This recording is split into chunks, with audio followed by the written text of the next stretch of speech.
Salutations everybody, it is Maddie here today sitting down to talk about Fallout 76. As many of you are aware, just yesterday the Pitt dropped, a brand new free update that allows you to finally leave the Appalachia and head to, yes of course, the Pitt.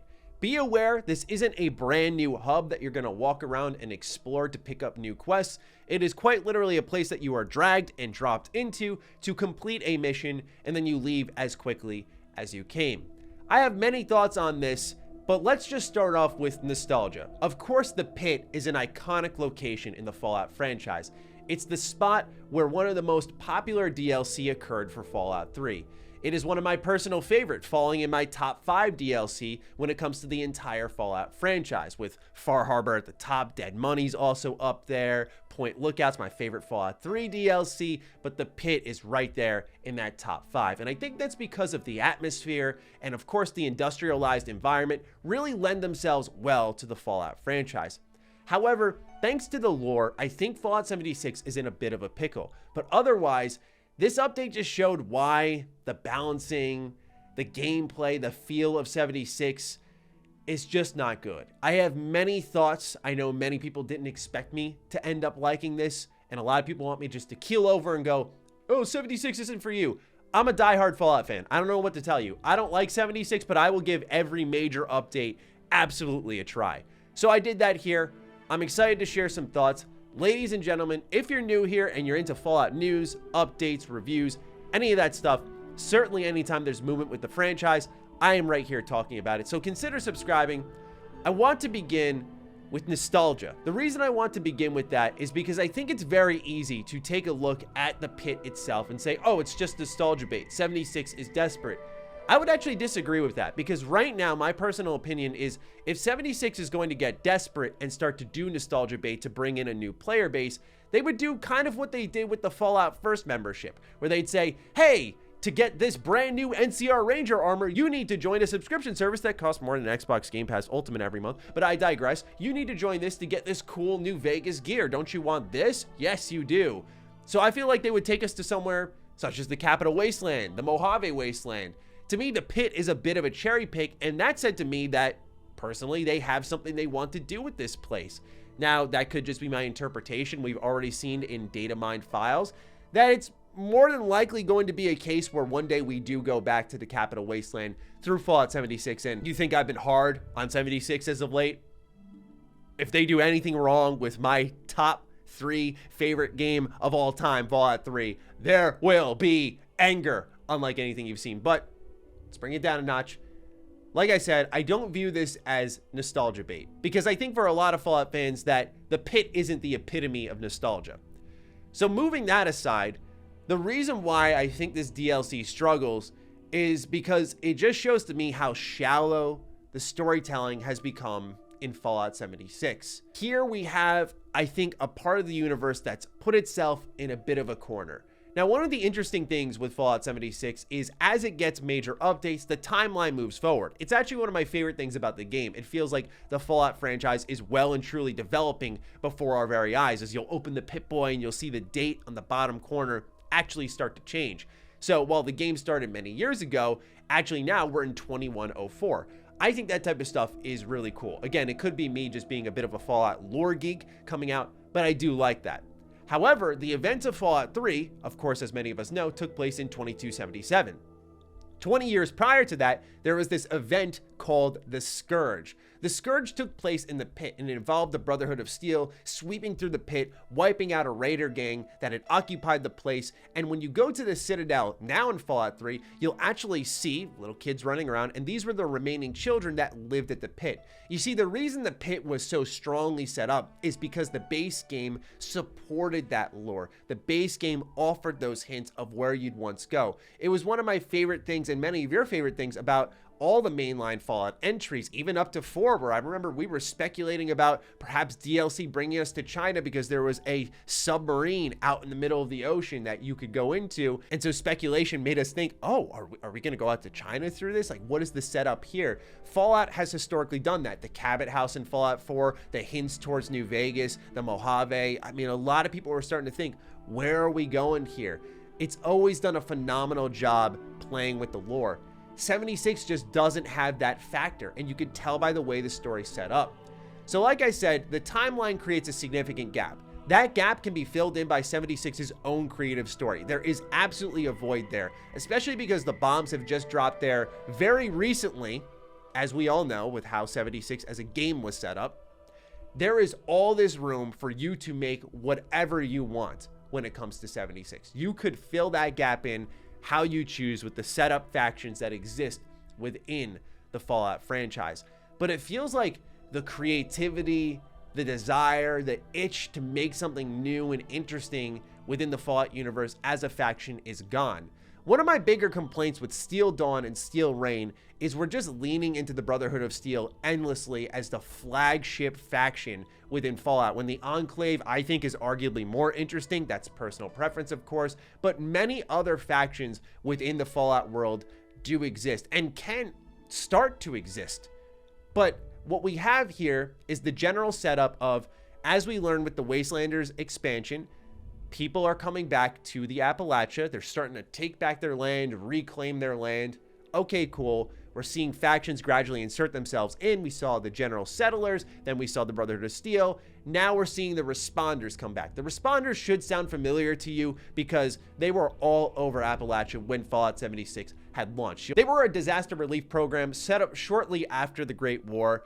So yeah, you've likely heard about them at some point during your adventures in Appalachia. So now you can get to meet some faces within the faction. They'll be located in the White Springs Resort. So you'll head there and you'll see that now when you fast travel, you can choose the interior or exterior, a small quality of life update. And yes, the setup is as basic as you would sadly expect with the franchise with so much potential. You think there would be more than another Wastelanders versus the Raiders type of storyline, but that's what it is. Hey, we need to take this vertibird to the pit. And once we go there, we need to clear out these Raiders. Why? Because Raider bad. And that's what's also sad is the Raiders have lost their nuance in the Fallout world. We just paint them in a number of different colors, but they all fall under the same umbrella. We have the Blood Eagles. We have these Raiders, the Fanatics over in the Pit. None of these factions have managed to separate themselves enough. So I just got to say, on a story front, on a setup front, I know that's not what this whole expansion's about, but to me, it just painted a picture of just how little 76 seems to care and how lacking in ambition they are with introducing potentially new factions that are cool in the Fallout franchise, but also just reinventing the wheel a little bit on what a Wastelander can be, what a Raider can be. It just always feels like this light side versus dark side Star Wars dichotomy, and it's very frustrating. When you combine that with really weak voice acting, which I never associated that with the Fallout franchise. I associated the Fallout franchise with reused voice actors, but those voice actors were good, but not bad. And so I'll just stop the story complaints there because I know a lot of you are very curious about, of course, getting into the pit, what that experience is like. Well, you're going to have to take some time to get into the pit. In order to do this, you're going to have to collect ultrasite cells. The way you do this is by completing daily missions.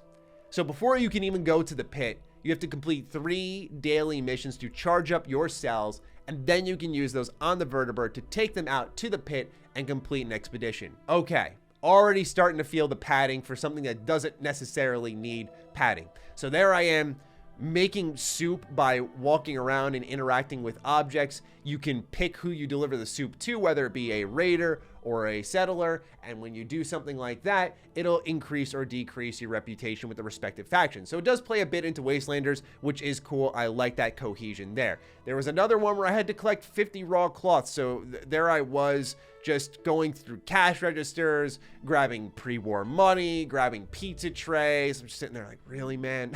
I got to do this to get in there, because 76 fans want more recurrent content, right? They want those dailies, those things to do each day. But this is so uninspired in the terms of content. One of them was neat. You would go out to a factory, you would get research data. There was a log there that you could read through if you so desired. And then you'd go back and return that information to the medical lab. Now, these dailies do switch up. Those were the dailies I got personally.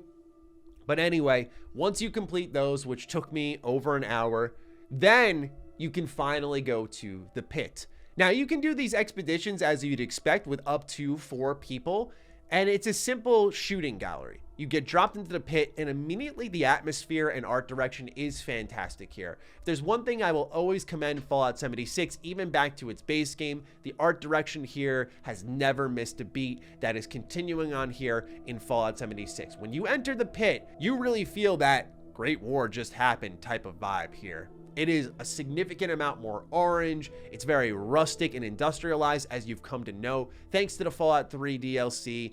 I really do like how artistically connected it is to what we saw in Fallout 3, where it doesn't disrupt, hey, why does it look like this, even though we're like 100 and some odd years before the events of Fallout 3. It does a very good job replicating some of the architecture that you've already seen within Fallout 3's Pitt DLC. These are things like seeing wooden bridges connecting apartment buildings together.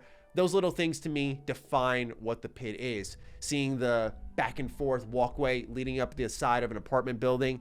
Again, those things define what the pit is. It feels like a city that truly existed and was completely disrupted and then rebuilt by the Raider gang. That's exactly what it is here. Going in there, my mission was to kill 3 fanatic leaders, kill the warden, and then save the Union, which are these brand new wastelanders, you guessed it, and you leave. Why my experience was so unpleasant is I would even bust out some of my best legendary gear here. And granted, I was a lower level heading into this expedition, but thanks to what I like to call the One Wasteland update, similar to One Tamriel over in Elder Scrolls Online, everything scales to your level so that you can play either on your own or with friends. And if you're playing with a friend who's level 900 and you're level 30, doesn't matter. The game scales to you. However, occasionally I would encounter enemies that were like 2 or 3 levels above me, and they would be absolute sponges, to the point where even my legendary gear didn't matter. Even if I had a buddy there, they'd be taking a ton of damage. But here's the thing. You can sit here, critique the build, critique how I tackled it. You did it wrong, Maddie. I don't give one shit. Why is that? No, I'm not being argumentative. It's because this game still doesn't fucking work.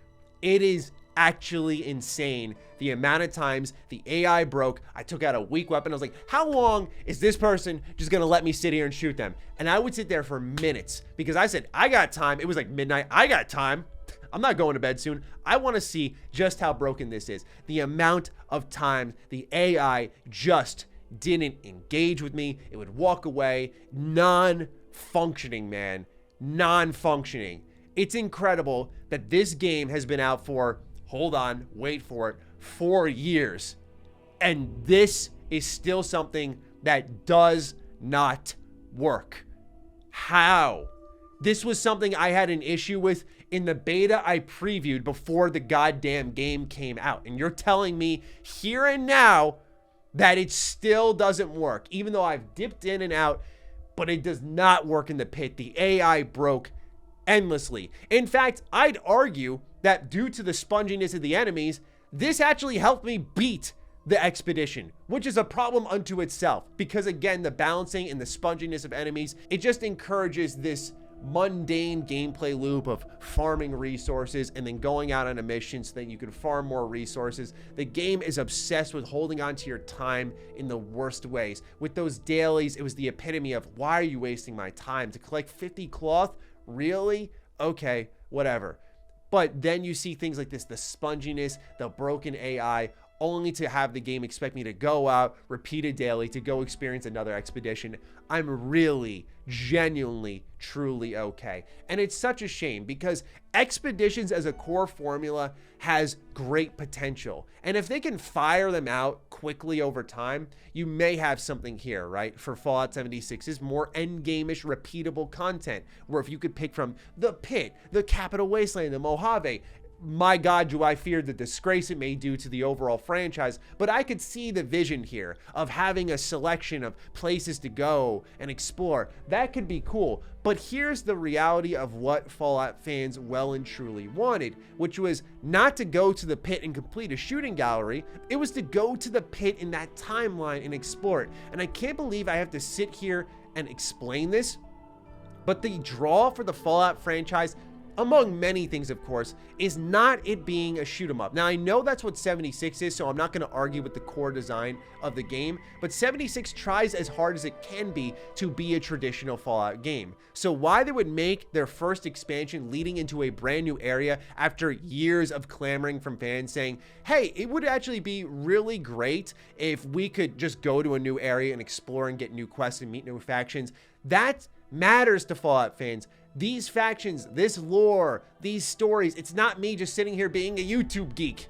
This stuff matters. It's not just running around and collecting new legendaries. That is not the identity of this franchise. And honestly, Fallout 76 could have its cake and eat it too. You can create a brand new hub that can have that repeatable content, that does have that loot, while also feeding fans, many of them, who want the exploration, who want to have those brand new factions, those new stories told to them. But here what we have is a lackluster attempt at a story which it had the biggest void possible to fill. It could have made anything, and it made nothing. Broken AI, spongy enemies in what is redundant gameplay, and it's incredibly frustrating. There are cool quality of life enhancements that I will shout out. For example, my personal favorite one is now when you go to loot an enemy, you can press X and loot nearby corpses. And so it just gathers a hub of nearby bodies, and it gives you everything from all the dead nearby enemies. So it makes looting a little bit quicker. Okay, cool. Streamlining that process. That's something I could see being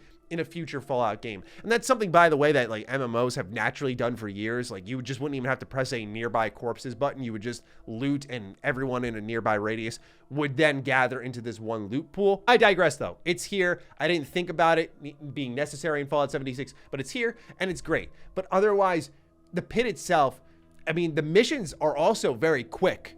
You know, depending on your build, you can go through this in an easy half hour. And that's a shame because it just feels like this is a game that's stretched way too thin, does not have enough developers on it, which is insane, by the way, because they just hired a new studio in Double 11 to help out with Fallout 76. I'm hoping that they can keep the content output at least somewhat steady, but to me, it's embarrassing that the AI just didn't work. That was frustrating. And what's perhaps more internally frustrating is that part of me wasn't shocked.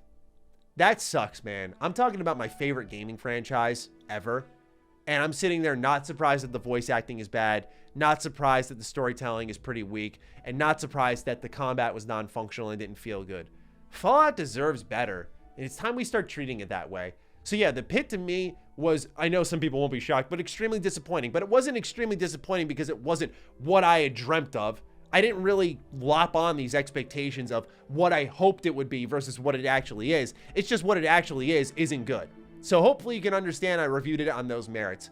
With that, ladies and gentlemen, if you played the pit, I'm looking forward to seeing your thoughts. Otherwise, please fire away down below, be respectful and all that good stuff, and I'll talk to all of you next time. Be sure to follow me on Twitter, follow me on Instagram. Those links are in the description down below. And a big thank you to all the patrons, all the members who continue to support the hell out of the content here.